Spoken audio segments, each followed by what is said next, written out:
संतोष देशमुख प्रकरणात अंजली दमानियांचा धक्कादायक दावा. आता बीड पोलिसांनी धाडली नोटीस. बीडमधील मस्साजोग या गावचे सरपंच संतोष देशमुख यांचं हत्या प्रकरण चांगलं चर्चेत आलं आहे. संतोष देशमुख हत्या प्रकरणातील 3 फरार आरोपींची हत्या झाल्याचा धक्कादायक दावा सामाजिक कार्यकर्त्या अंजली दमानिया यांनी केला आहे. आता अंजली दमानिया यांना बीड पोलिसांनी नोटीस पाठवली आहे. अंजली दमानिया यांना बीड पोलिसांनी नोटीस पाठवून अंजली दमानिया यांनी फरार आरोपींच्या संदर्भात जो मृत्यूचा दावा केला आहे त्याचे स्पष्टीकरण देण्याच्या सूचना नोटीसद्वारे करण्यात आल्या आहेत. बीड पोलिसांच्या स्थानिक गुन्हे शाखेने पोलीस निरीक्षक उस्मान शेख यांनी अंजली दमानिया यांना नोटीस बजावली आहे. ज्या मोबाईल नंबरवरून व्हॉईस मेसेज आलेत तो मोबाईल नंबर, व्हॉईस मेसेज, इतर माहिती आणि पुरावे द्यावेत असं नोटीसमध्ये नमूद करण्यात आलेलं आहे. नोटीस मिळाल्यानंतर अंजली दमानिया यांनी त्या म्हणाल्या आहेत की SP-ने मी दिलेली माहिती स्थानिक गुन्हे शाखेकडे दिली नसेल म्हणून त्यांचे मला काल एक पत्र आलं आहे. त्यात सगळी माहिती देण्याचं आवाहन त्यांनी केलं आहे.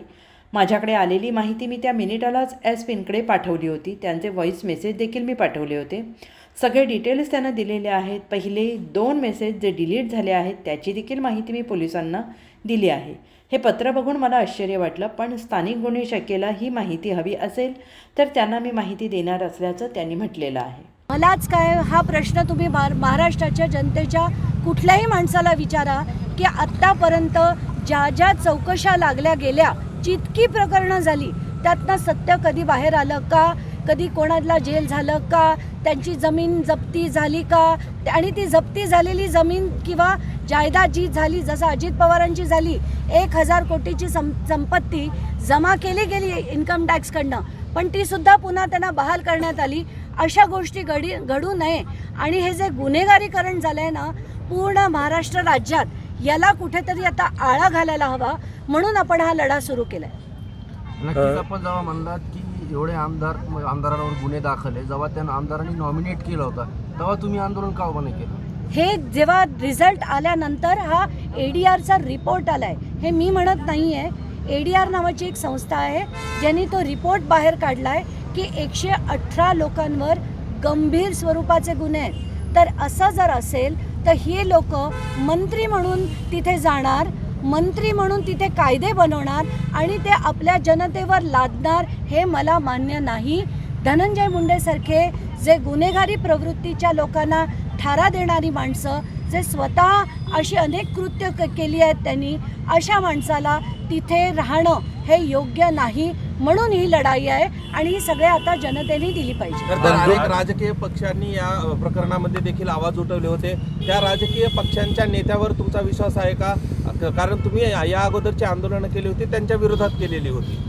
कसं आहे की म्हणूनच काल जो मोर्चा होता त्या मोर्चात मी सहभागी नाही झाले, कारण 3 जे व्यक्ती होते, एक तर आधी शरद पवारांनी सांगितलं होतं ते येणार आहेत, जितेंद्र आव्हाड आले होते, सुरेश धस होते आणि संदीप क्षीरसागर, ही जी माणसं त्या मंचावर होती ही माणसं त्याच प्रवृत्तीची आहेत. कुठेतरी यांचे रेती बाळू माफिया जो आहे तो यांचा मोठा आहे, आमचा छोटा आहे, म्हणून हे त्यांच्या विरुद्ध लढताय की काय? त्यांची दादागिरी मोठी आहे, आमची दादागिरी थोडी कमी पडते म्हणून हे लढतायत की काय, असा प्रश्न पडतो. म्हणून मी त्या मंचावर गेले नाहीत. पण ही माणसं स्वतःचं राजकारणाची पोळी भाजून घ्यायला तिथे गेले होते आणि त्यांची लढाई आहे. त्यांना संतोष देशमुखांची किंवा त्यांच्या परिवाराशी काही देणं घेणं नाही आहे. एकीकडे ते म्हणतील की राजकारण आम्ही बाहेर ठेवून हे करतोय, पण हे साफ चुकीचं आहे. कुठेतरी यांना स्वतःची पोळी भाजून घ्यायची आहे, राजकारण करायचं, म्हणूनच ते लढत आहेत. परळीमधल्या लोकांना करण्यासाठी तुम्ही इथं आलात का?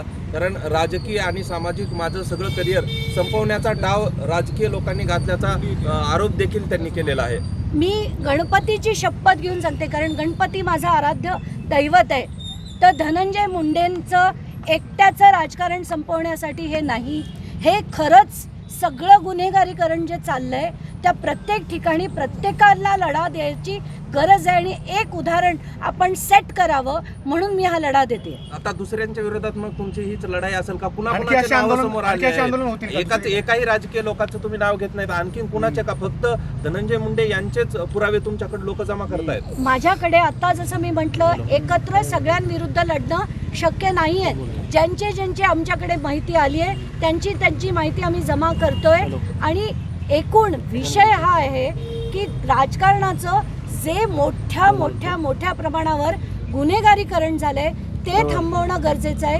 कारण धनंजय मुंडे सारखे असंख्य धनंजय मुंडे आता महाराष्ट्रात निर्माण झालेत, त्याच्यावर आळा आला पाहिजे. नेमकी म्हणजे आणखी कोण कोण आहेत यांच्या व्यतिरिक्त? कुणाचंच नाव घेत नाहीत, नाव घेत नाहीत. आल्यापासून कुणाचंच नाव घेत नाही. दुसऱ्याचे नाव का, कुणाची माहितीच तुमच्याकडे येत नाही का, हेही विचारतोय. नाही, यांची माहिती किती आहे हे तुम्ही एकदा घरी आलात तर मी तुम्हाला विस्तृतपणे माझ्या लॅपटॉपवर दाखवते. आणि जसं कोणाविरुद्धही लढायला सुरुवात केली की हे जे प्रश्न विचारले जातात. मी भुजबळांविरुद्ध केली तेव्हा म्हणाले तुम्ही माळी समाजाला टार्गेट करता, खडसेंविरुद्ध केली तेव्हा तुम्ही अमुक समाजाला करता. हे म्हणणं आता बंद करा.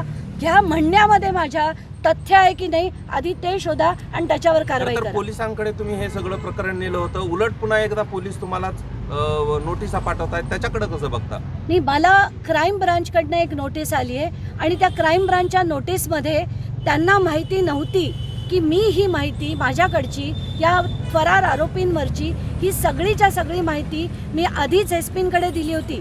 ते ही त्यांची माहिती त्यांना कदाचित क्राईम ब्रांचला त्यांनी पोचवली नसेल म्हणून क्राईमकडनं मला लेटर आलं.